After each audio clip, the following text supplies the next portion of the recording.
G'day, welcome to video 3 for 3 weeks in a row. Hooray, lucky you!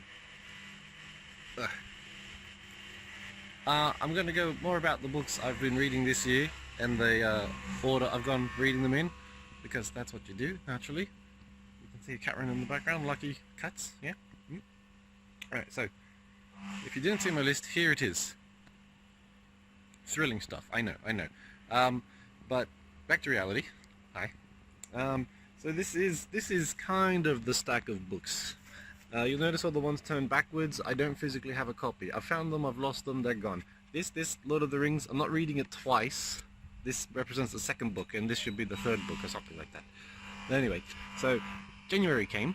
I started reading Lord of the Rings, and of course I had other books to finish, so I didn't finish that. Instead, I finished reading Slaughterhouse 5. I've read it twice. The first time was brilliant, the second time was far less amazing, so that was crap. Then we got to February, when I was supposed to read the 3-book problem. So instead, of course, I go straight down to Stormbringer, and I read that. So now September doesn't have its book. I've already read it, it's completely done. Oh well. Clever me. Then we're up to March, where we are now. So March I should be reading The Queen of Sorcery, Book 2 from the David Eddings Bulgarian series. I will do that, but I have to go back first and actually finish Lord of the Rings 1 from January. Don't be confused, I'm not either. But I am up to the last chapter, so I will finish that. So then I will have done January's book, finishing it in March. A book that's not even on any of my 3 lists, finishing it immediately. September's book in January and February. However, I would do that reading it out of order again, because this guy's technique is what I use to write my book so very quickly. I read his and it's even faster than my book, but it's just very fun stuff. It's very quick, it's very good. There's plenty of resolution and characters who kick ass. Not to say Lord of the Rings is bad for having such a slow pace, but they are entirely opposite spectrums of the fantasy world.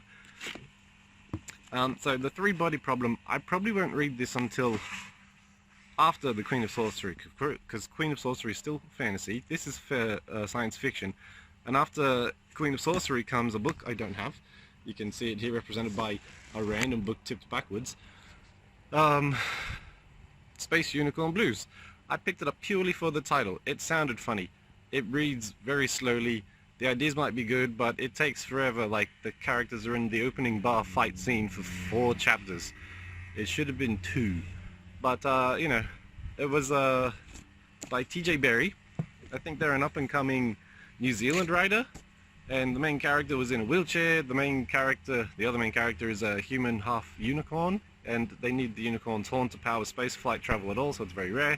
So the setup sounds good, but the actual writing, I haven't been such a fan. And the fact that I've lost it for a 3rd time, I got that book as a present, lost it, bought it, and now I don't have the one I bought for myself. So it's kind of being a bit spacey, where you don't know what's going to happen next. Anyway, at that point, after reading Queen of Sorcery, that'll be the last fantasy, and then I think I could go into Space Unicorn Blues, and then finally 3-body problem, because that will, you know, I've had enough time to write fantasy, I can get into science fiction a bit. But once they're both done, then we're back onto Lord of the Rings Part 2, The Two Towers. Yeah. That's kind of how messily I read. I'm constantly writing at the same time, having ideas, so that's why I don't want to read science fiction when I write fantasy, because I don't want to think, hey, a laser blaster in Frodo's hand would be really good right now. Nobody wants that, I don't think. Unless you do, in which case, send in the suggestion and I'll write it and you buy it for $50 a copy. Alright. Myself, personally, hang on, I need a new angle. I went to the doctors and the doctor said, no more BCCs except this one on my head. But my arms, I didn't have any on them at all, which is great, because for the last 3 years, every time I've gone, there's been at least one. So to have nothing on my arms again means I'm finally up to date with the sun trying to kill my arms off. And then my head, well, that's been like, I haven't had any since the very start, so maybe they're taking turns, I don't know. Anyway, I don't know how many minutes long this is, but that's what you get for Friday of the 3rd week. Mwah.